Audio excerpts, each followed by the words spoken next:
Welcome to this very special edition of the KAJ Masterclass Live, the show which ensures that you profit from your time spent here with experts, either through their industry insights, information, or simply learning from them. And today we have Chidi Egbujie. He is a business growth and profit advisor for tech businesses, and he focuses on helping businesses achieve clarity in their direction, analyze financial processes to unleash their growth potential, and master cash flow management. Welcome to the show, Chidi. Yeah, thanks for having me, Ajay. You're welcome to the show, Chidi. You're welcome to India in this online form. And I'm sure not just in India, but a lot of businesses, a lot of people across the country, across the globe will benefit from what we are going to talk right now. We'll be talking to you about unlocking growth potential for tech companies. So that's a great thing we'll be talking about. But first, the bigger thing we'll want to talk about is we understand Chidi, who is Chidi, and a bit about your journey that you are now in a position of advising a lot of these tech companies.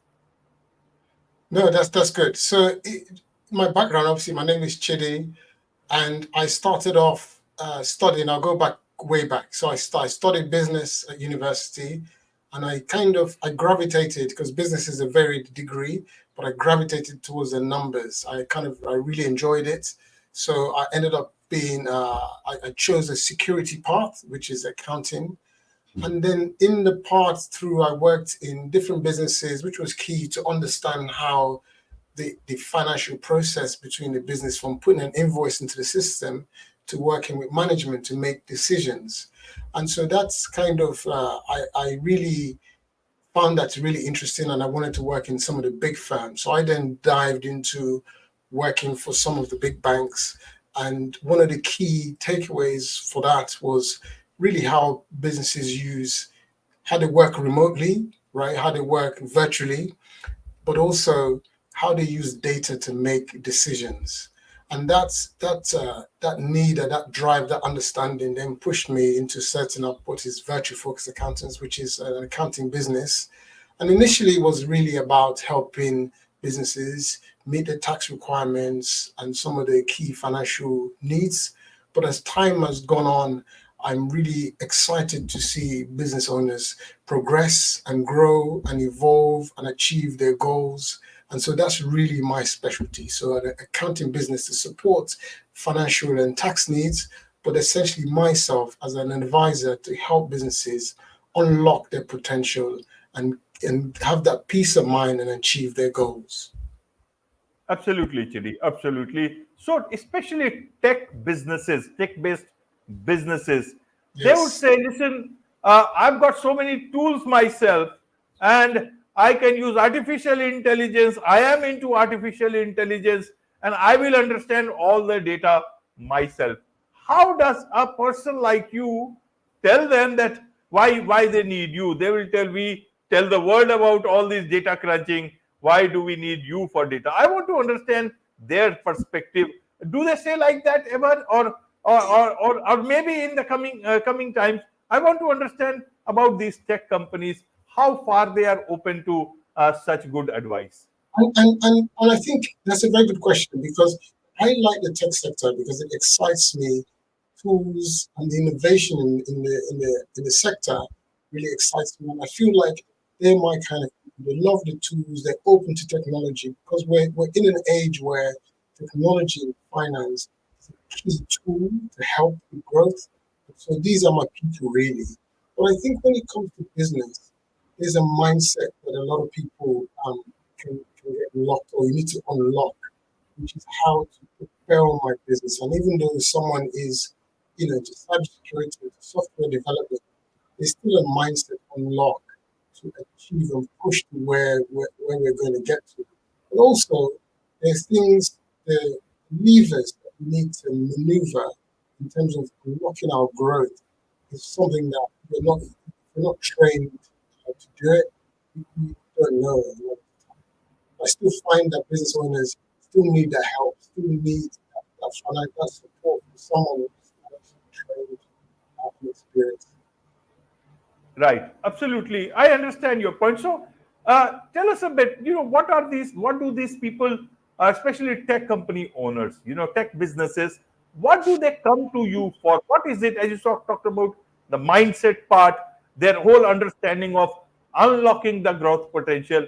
What are the challenges they face? What is it that they generally need help from you? So I will put them into sort of three buckets really. The first one is, and we can go into delve into deeper into any of them as chosen. But the first one I find is that business owners in all sectors would think of starting a business, and some already have a vision of where this business is going to go. But a lot of people will start a business and the version of themselves at the top, they haven't really visualized it, they haven't seen it. And so you start and we say, okay, we're kind of, we're walking, but we haven't really kitted ourselves to run. So that's that mindset I talk about, which is trying to help people unlock that. And then secondly, it's really, it's cash. It's how we keep the business solvent, how we go from working in the business to working on the business. These are things that a lot of people, the focus is always, what am I going to build? How am I going to sell it? Which is obviously is key, but some of those things are missed along the way. Right, right, Chidi. So you see, you said it yourself that if their mind is that you are there building a business to sell it, then Yes, how will they visualize of building something or have a vision to be at the top? correct. They must be always, looking at the valuation part. So Yes, how do you actually then unlock the real value of serving your customers? You always think of looking at the valuation part and yeah. juggling numbers in that aspect. So is this the right mindset to go forward with, or the customer is still very much important? How do you look at this part of the, some of the owners who have started looking it like that? Yeah, so, and I think when someone is looking at selling a business, I think they're already there or partway there. They're already thinking about, because once you think about selling, then a number of questions you start to ask. How does my business look? How do my books look? Who do I need? How can I remove myself so that the business can be standalone and someone can port it and take it along? But I think is the ones before, where you have to get somebody to really understand, what do I want for my business? Well, even before my business, what do I want for my life? Right? Because sometimes people go into business and they haven't really thought about it.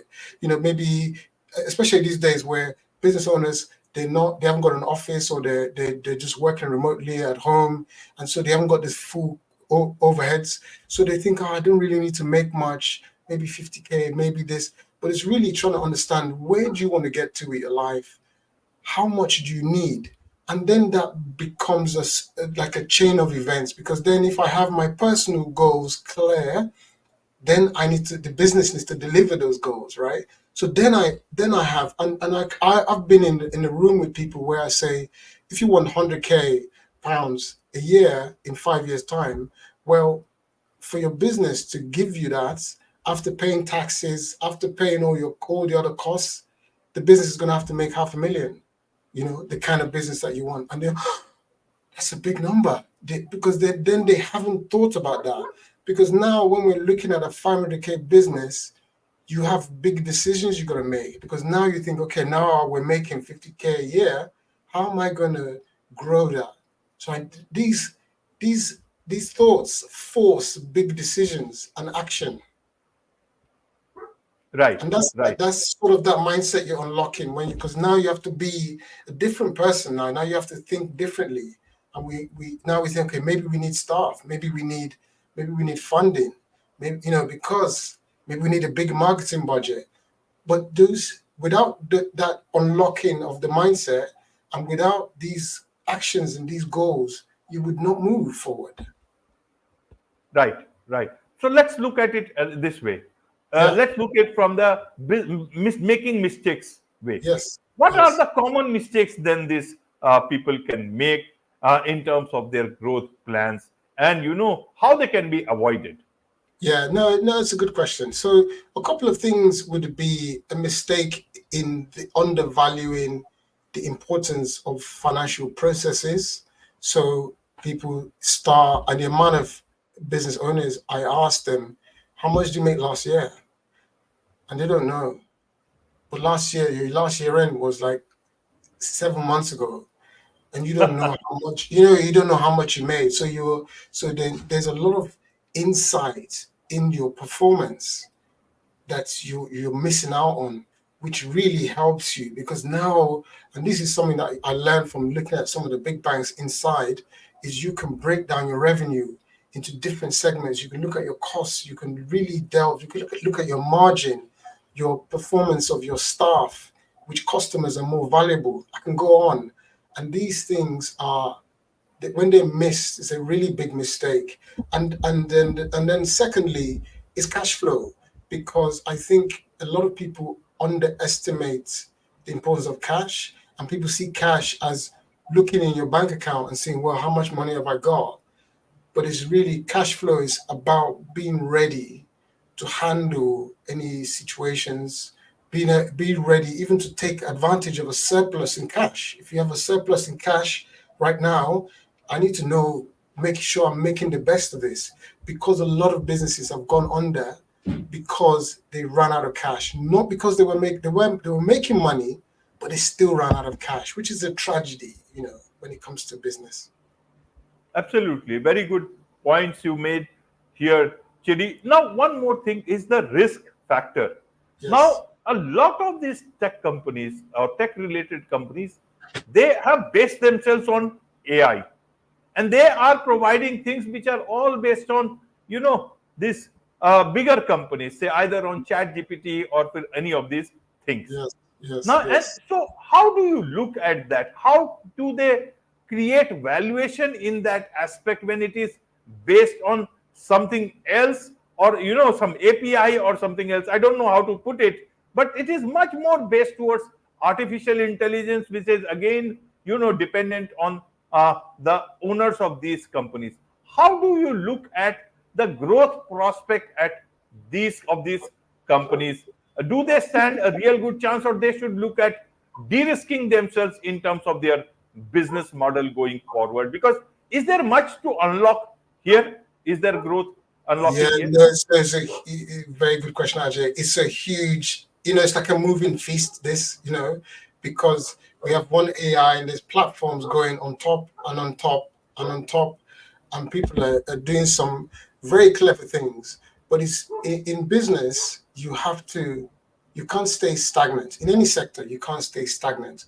But most importantly, these guys need to be even more agile. They need to constantly be reviewing their model. We're talking every 3 months. You got to be, if you're stagnant after 3 months, you're potentially losing the battle. So it's it's a risky business, but potentially very rewarding. Right, Ultimately, right. it's really about how they convey the value. They just constantly have to keep an eye on this apple that is the value of the business, and we have to constantly see it. So when we move to a new tree, we have to find that apple, and which is the value, and constantly focus on that, because that's what they will sell, but that's what creates the value in the business, but also that's what will keep them going. Once that's gone, and then potentially they're nearly out of business. Absolutely. And with so much, how do they know when it is the right time to sell and there is no much time to negotiate? Because you always want the best price, but by the time you decide, that technology might just, be left behind, and you might be left with nothing, no business at all. How do you look at this part for them? Yeah, no, it's tricky because some of these very, very versatile, very kind of constantly changing businesses, they're very hard to sell because it's hard for someone to buy into a solution that hasn't got a long track record, right? That you can say, okay, you can transition from someone and that person is going. Because really, when you buy a business, you're buying unless you're going to put them into yours and you see value in them. Generally, people are trying to buy a stable platform that will see them return on investments, right? And so these kind of businesses, I think business owners need to focus on just striking while the iron is hot, making as much money as you can for the duration, and just trying to keep staying on top of the technology and the environment. But when it comes to sales, it's more stable businesses. So businesses that can build a platform that people can see in your financials. They can see that train of events and how the profit has grown and potentially will continue to grow. Absolutely. And that is where, someone like you comes into the picture who can look at things from a distance and look at things from very close to be able to advise. So there is much to learn from you and much for you to offer to such companies. And I'm sure a lot of people would like to learn more about you, more from you, and engage with you professionally. So what's the best way for them to do so, Chidi? I think, I specialize mainly in UK businesses. For UK businesses, they can reach out to me, book a meeting in my calendar, or just reach out via our website, virtualfocusaccountants.co.uk. And I can have a free discovery session to help them with advice around their business or provide any support that they seem that they will need. Wonderful. With this, it's a wrap on this very special edition of the KAJ Masterclass Live. Thank you so much indeed for joining us. Thanks, Ajay. Thank you.